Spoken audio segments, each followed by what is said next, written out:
Good evening, our esteemed viewers, and welcome to the National Economic Indaba 2025 show. My name is Nakiwe Simpungwe, your host. This evening, we are privileged to host on the program somebody who is very, very competent, and this is the Citizens Economic Empowerment Commission Director General, Dr. Charles MUWE MUNGULE, who is going to, enlighten us about the CEEC fund and how to access it, among other things. To those that are joining us via our social media platforms on Millennium TV, on Facebook, and on the National Economic Indaba 2025 show, I would like to welcome you to the show. Now, Doc, good evening and welcome to the show. Thank you so much, Nakia. Thank you. How are you, sir? How is the weather treating you? Well, we're fine. I think this year is great. We're looking forward to the super bumper harvest. Absolutely. We just thank God for that. Yes, absolutely. We need to thank God for that.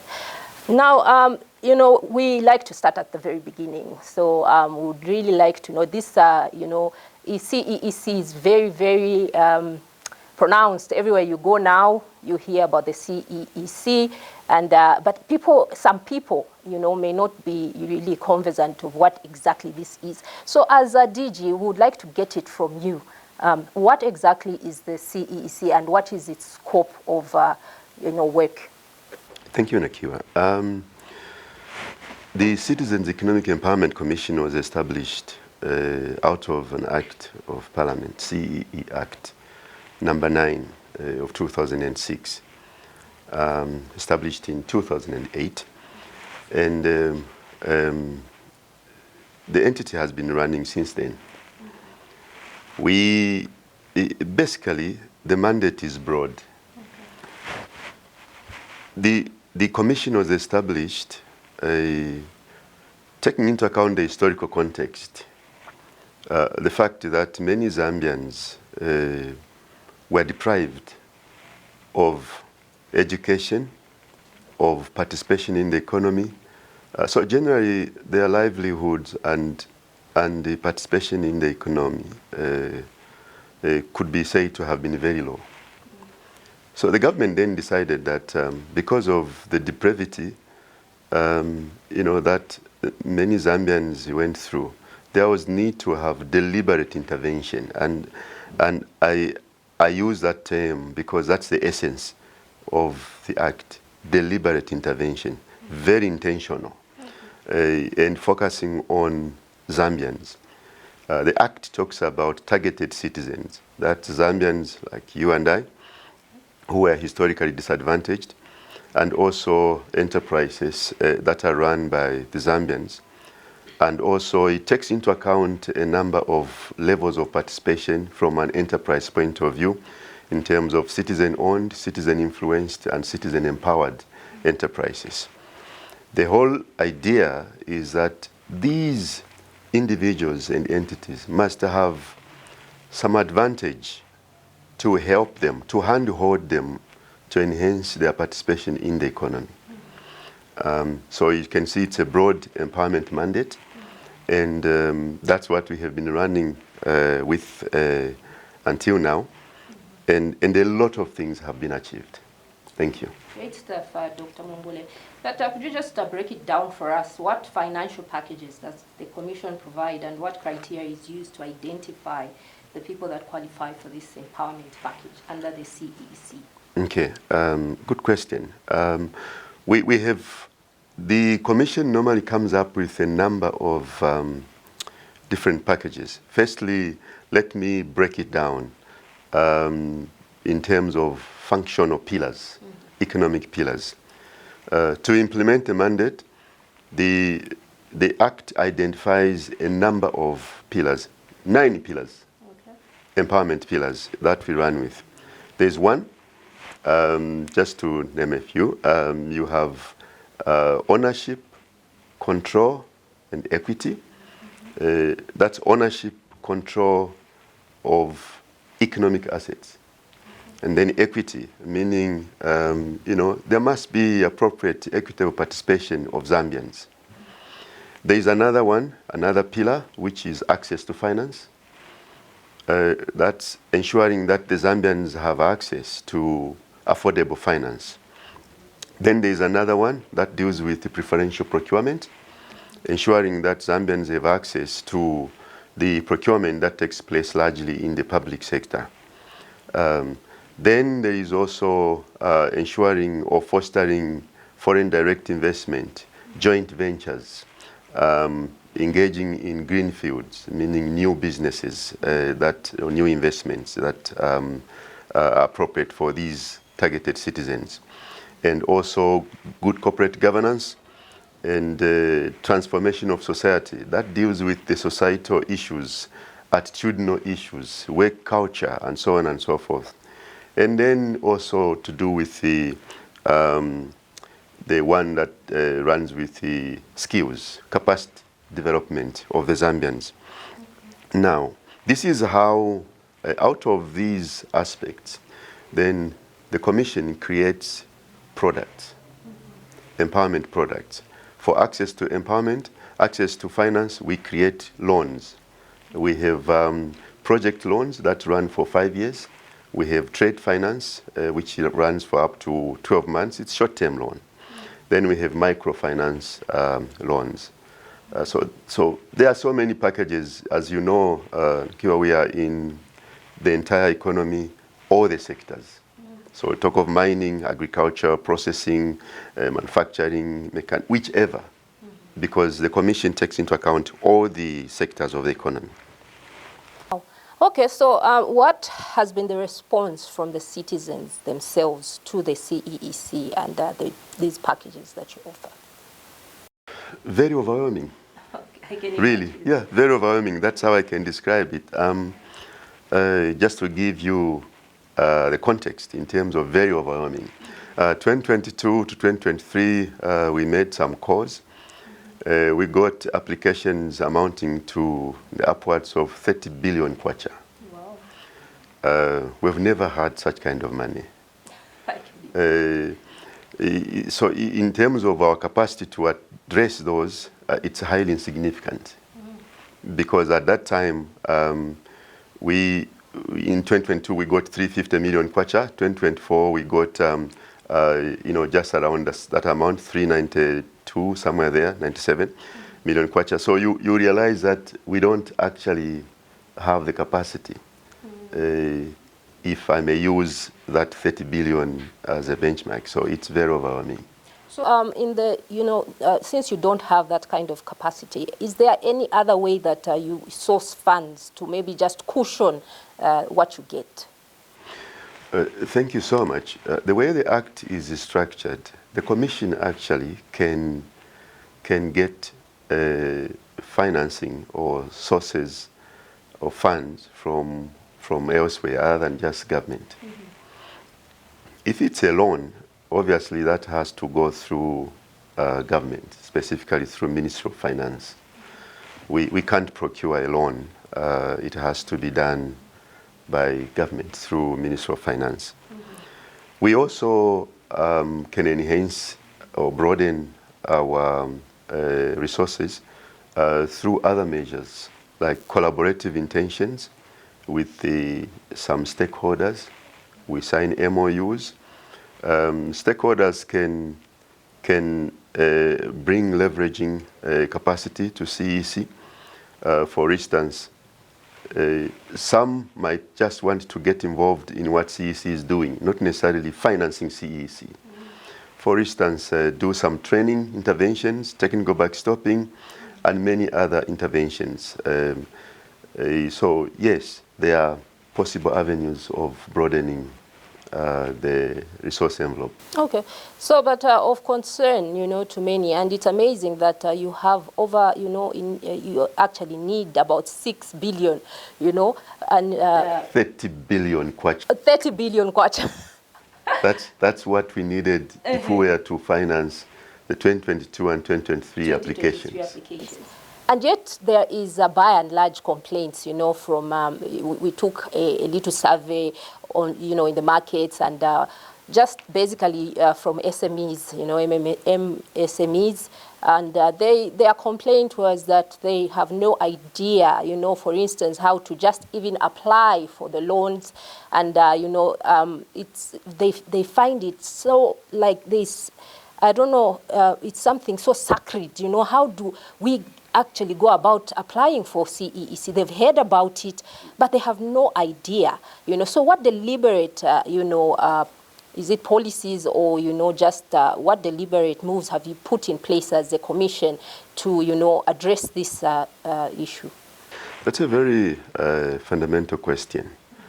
Because I think access to the provisionings by the commission, by the public, is very important. We try to, firstly, people can interact with CEC, those that look for funding, in different ways. One of them is we do calls for applications. Okay?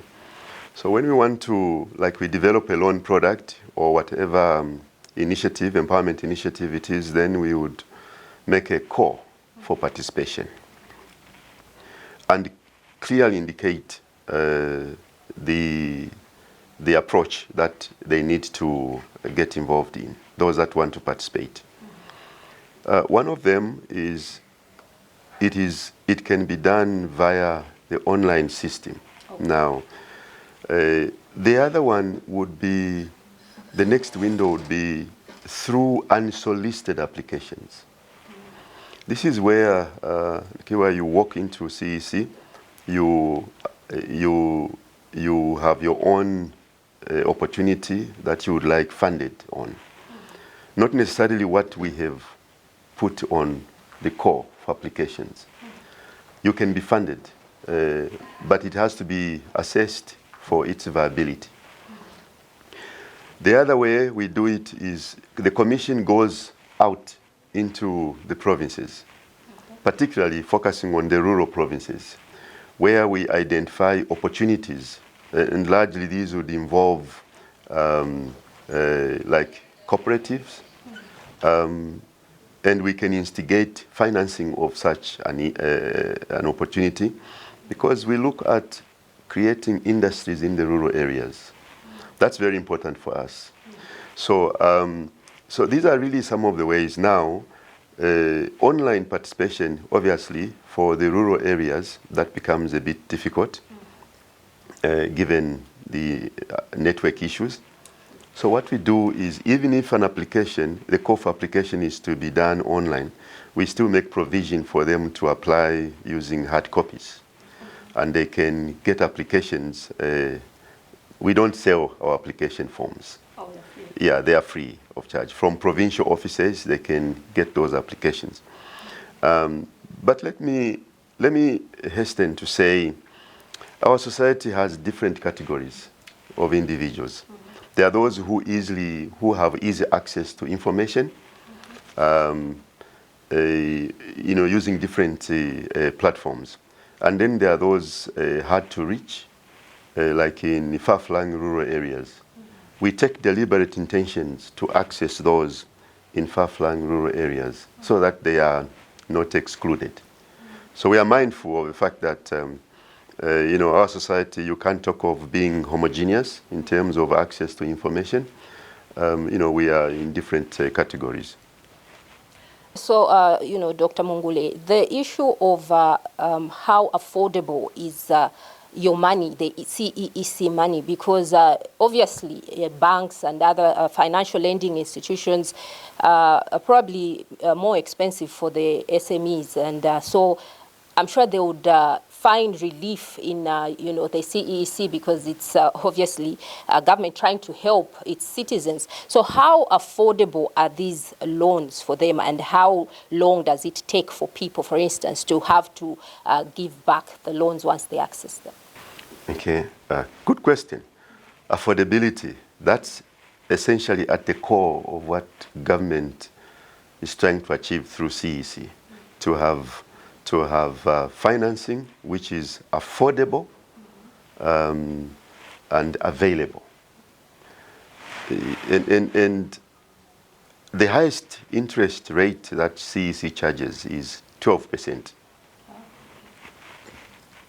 You can take a survey and check around and see the comparable rates around. Obviously, you realize that we are very, very low in terms of interest rate charged. We do have loans also that in fact go as low as 8%. That's Vusulu loan, but these are micro loans or short-term loans. The 12% interest is charged on project finance loans that run for 5 years, and also the trade finance loans that run for maximum 12 months. So I think this is a government program. The intention really is to ensure that these targeted citizens have access to financing. So we can't measure our rates at the same level with commercial banks. Then we would be irrelevant in terms of government initiative, because then many Zambians will not be able to access the funds. So now, you know, the issue that comes in very critical is a lot of people, because it's government funds, there's this notion that they will just get these loans, and they want to get them. They sometimes have no intention of paying back. And I think the president made this observation recently. He says some people actually just go to access these loans without the intention of actually paying them back. How are you dealing with such matters, Doc? Nikiwa, that's really something that actually is not just affecting CEEC. It's something entrenched in our society. Our loan repayment culture as a people is not as good. So when we talk of poor loan repayment, it's in fact not just CEC that's affected. It's the entire financial sector. It's for everyone who is in the business of giving out loans. You talk of commercial banks, you talk of CEEC, you talk of CDF, you talk of, there's this other government project, the SAF, Sustainable Agricultural Fund Initiative. The problem that we have is not just about what's going on at CEC, it's what's going on in the country, in this Zambian society. And for me, I think we need high-level measures that will change the mindset. It's an attitudinal issue. It's a behavioral issue that affects a lot of us Zambians. You borrow, you feel like not returning, not paying. For CEC, yes, we are affected, and we are working around the clock to ensure that at our level, we ensure that the clients, that the Zambians that come our way, they pay. We're not doing, I wouldn't say so far everything is rosy, no. But the initiatives that we have taken on board, they're working. I would like to know what kind of initiative. It starts with, you see, loan repayment or loan management, credit management, starts right from the initial processes. Due diligence, assessment, ensuring that the person that gets the money is really worth funding. Okay? If you miss that step, then what you do much later might not really matter so much. So the Commission has invested a lot in the due diligence assessment aspects and ensuring then that the management aspect is also pursued properly. When it comes to the point when perhaps some individuals have failed to pay, again there we have other initiatives including involving debt collectors and in fact taking legal action. We don't think people should come to CEC and get money for things not business. And if it's business, we fund those that we think are viable. It's not a place for everyone to come and get money and afterwards they begin to say, oh, I thought it was a grant. It's not a grant, it's a loan. By the way, we do have grants also. Oh, I was going to ask, do you yes, also have some we do have grants. We give out grants also, but a loan is a loan. Yeah. And the people that get these monies, they know that this is a loan. But we have heard some afterwards claiming that, oh, I thought it was not a loan. You know, those kinds. That's why I'm saying it's a behavioral issue. It's just our attitude. So, you know, Dr. Mungule, you know, research says that you have reserved 40% of, you know, these funds for women, you know. Women accessing these funds, and has this, in your view, been a game changer for their businesses? Absolutely. We in fact have a number of women that have been funded by CEC. And actually there are so many very, very successful projects that are run by all the categories we are funding. And soon we will be doing some documentaries just showing success stories and so on and so forth. You know, for instance, from 2008 to date, we have funded women more than 38,000. Okay, 38,000. That's a lot. It is. That's a lot, and that amounts to close to 400 million kwacha. Yeah. Which is really a game changer, because look, we know what's going on in our society in terms of the role of women, and without saying much, they are just as important and critical in this process of developing our economy. They are key players, and the Act deliberately puts 40% participation for women and also 40% for youth, because these are very key categories. Okay, so 40% women, 40% youth, and for men, what is the... So, you know, what positive measures has the Commission put in place to address, you know, defaulters of loans? You know, we spoke earlier about people who are defaulting, who feel that actually it was a gift from government to them. What, you know, punitive measures are you putting in place as a Commission to ensure you recover the money? Because obviously other people need to come and borrow as well. That's touched a bit on it. Perhaps I can just expand on it. A loan is a loan. If you borrow from CEC, know for a fact that it's a loan. It's a loan. You will have to pay back. I think this one, I don't even want to mince my words on it. As we speak, we have people. It's sad to say that some people have lost their property that they offered as collateral. That's not our intention. But we also must have some de-risking measures. We must create a fund that's sustainable for today and tomorrow. The people that get money today, they should conduct themselves in such a way that the others tomorrow may also be funded. You know, talking about creating a sustainable revolving empowerment fund.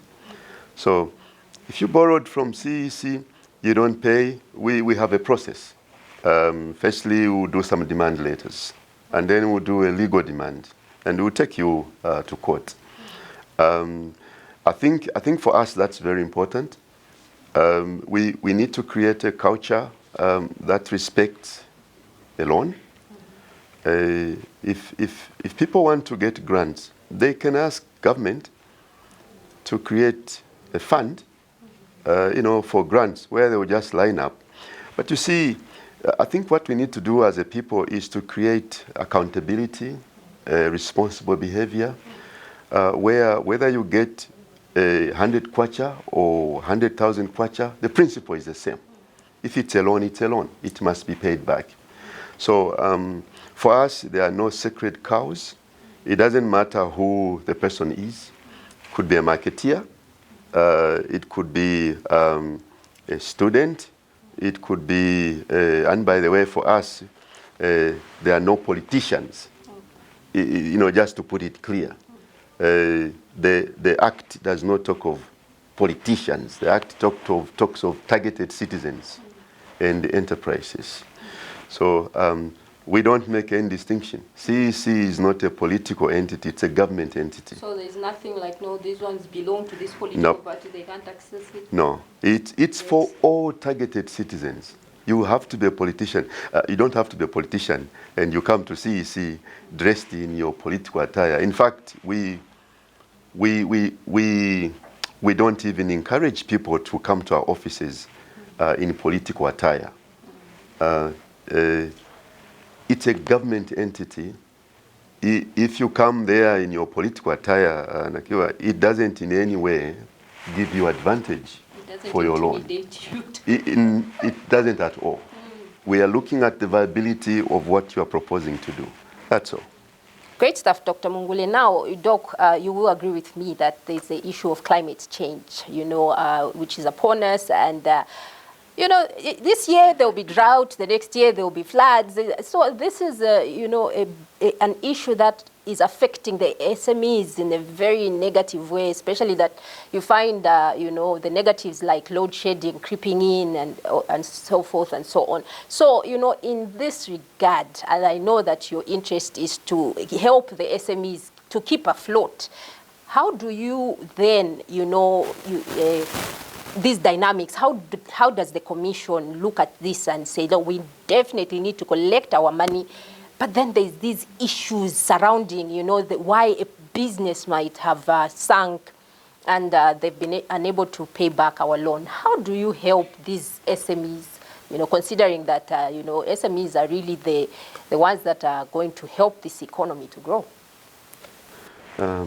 That's a very profound question. Especially that we just didn't have a drought and the consequential load shedding. Even before that, we were just coming out of the COVID situation. So our clients are affected. When there was COVID, the sectors that were affected because of COVID, our clients also were affected and performed, you know, very, very badly. Then drought comes, and the load shedding, our clients are affected. Now, we are part of the environment. We see all these factors. Firstly, clients need to be proactive.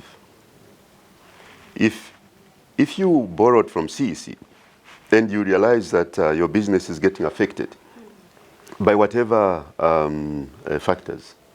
And so you are unable to pay as planned. The prudent thing is for you as a client to be proactive, communicate to CEC. You don't have to just go quiet. Communicate to CEC so that the Commission can then reassess your situation. And if we agree with the variables that you are indicating, then we will restructure the loan. Okay. So that we get you out of that situation. We make it easy for you to make money and you know, pay. So we will restructure your repayment terms. That's number one. The second thing that we do as a Commission is, away from clients, we also see what's going on. The loans that we give out fundamentally create what I would call our loan book, which is our, that's an asset. The performance of our loans is critical to us. So we are also interested to take into account the factors that affect performance of our funded entities. So we will also take steps. We identify sectors that are affected. For instance, if there is a drought, agriculture and their attendant activities are affected. So we also engage with clients. We go in the field and do some assessments. And that way we engage with them to actually restructure their loans. That's a very important step that needs to be taken. And perhaps here I can take advantage and say, there could be people, for instance, who borrowed from CEC and their loan has not been performing appropriately. And they're listening, they're watching this program. They shouldn't just remain quiet. There's no hiding place. There's no hiding place. We will still visit them. What they need to do is to proactively indicate their situation, and we will attend to it very amicably. Now, yesterday, CEC partnered, I think, with ABS and launched a capacity building program for marketeers. What are the expected outcomes from the capacity building programs for marketeers? That's an interesting one, very interesting, because I think that speaks to the initiative that we are currently running with. And this is one of the collaborative initiatives I talked about earlier in terms of how we can mobilize capacity in terms of resources needed to empower citizens. And the APSA is coming in handy, and we are very grateful, very thankful that they came on board. The training that will start, as you might have heard, in April. First April. This is not the kind of training where we just pick some things from some book and then structure some training and then, no. Mm-hmm. This is tailor-made training. Okay. This is training that is meant to address the gaps that our SMEs are facing, particularly in this instance we can talk of, say, marketeers, because we'll also be funding marketeer cooperatives. They have certain gaps that we think we need to address. So we give them the skills, and at the end of the month, then we get into another phase of funding. So there's no funding before training. Everyone must be trained. One thing that we have in our country is people wanting to just have access to money, but they actually don't have what it takes to run a business successfully. It's one thing also to have even like business skills. You may be lacking entrepreneurial skills. So we want to have this kind of training that will help our intended beneficiaries to actually get ready to be funded. And if I may just bring another dimension. For instance, we are bringing on board cooperatives run by marketeers. We want to take advantage of the opportunity that's available in the markets. And there are many. Marketeers interface between producers and consumers. You can imagine today if you were to get rid of Soweto market and any other market in Lusaka, you will see the impact because of the way our economy is structured. So there are therefore a lot of opportunities. Our role now is not to just go in the market and just, for instance, fund this lady who is selling vegetables. Just give them 1,000 kwacha to keep on selling vegetables. We are trying to up the game and create more appropriate, high-value enterprises out of what the marketeers are currently doing. For instance, instead of just selling vegetables like that, why not pre-pack them? And fuse in that environment the hygiene that's necessary, and so that the appeal is even beyond just a local environment. We should be able to export what comes out of our marketeer environment. So that's what we have in mind. And we are looking forward to actually creating these very viable and high-value entities run by the marketeer cooperatives. Great stuff, Doc. But, you know, the issue of cooperatives, how has it worked in the past? Now I know that you're going to have, you know, capacity building, which is, I think, excellent because it will equip them to have the necessary, you know, know-how of how to go about it. But could you just give us an idea of how the cooperatives have worked in the past? Let me just go way back. Under the First Republic, the cooperative movement was thriving. Okay. Very, very successful. The Zambia Cooperative Federation was such a key player. It still is, but I'm talking of what was going on as regards the activities that were being done by the cooperatives. The cooperative principle initiative was really then, I think, a game changer. Then we came down the line. Over the years, we lost that grip in terms of the role the cooperatives would play in our economy. I think in the recent past, we had cooperatives that were solely organized for accessing FISIP. And sadly, most of these cooperatives had really nothing much to do with any cooperative activity during the year other than just that window period when inputs are to be given to farmers. They wake up, they spring up to life, and they get the inputs. And sadly, because I've been around and I know what has been happening, sadly, some of those inputs were not even used, they were sold. So that's the image of the cooperatives we have in our country. Even having said this, I must hasten to say there are cooperatives even throughout that have remained vibrant and are doing fine. There are a number of cooperatives that are doing fine, but the majority are not. So when you see the statistics, we have far too many cooperatives. Think of the impact they have on the economy, far too little. Now, we take all those factors into account.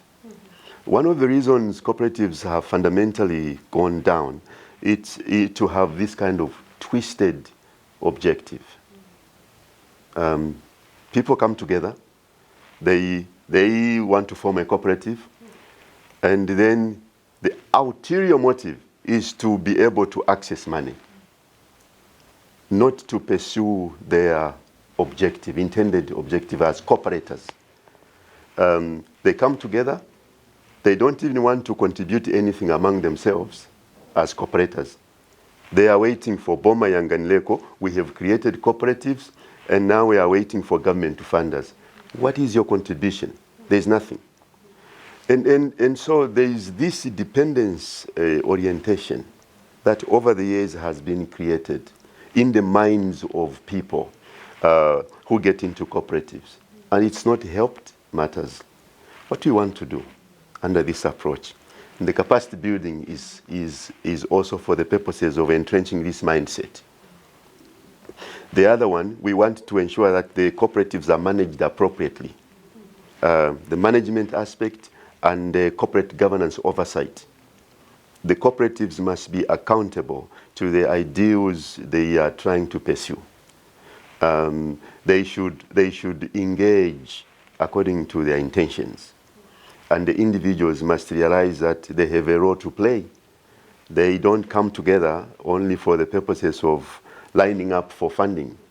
They come together for the purposes of pursuing their corporate or objective as a cooperative.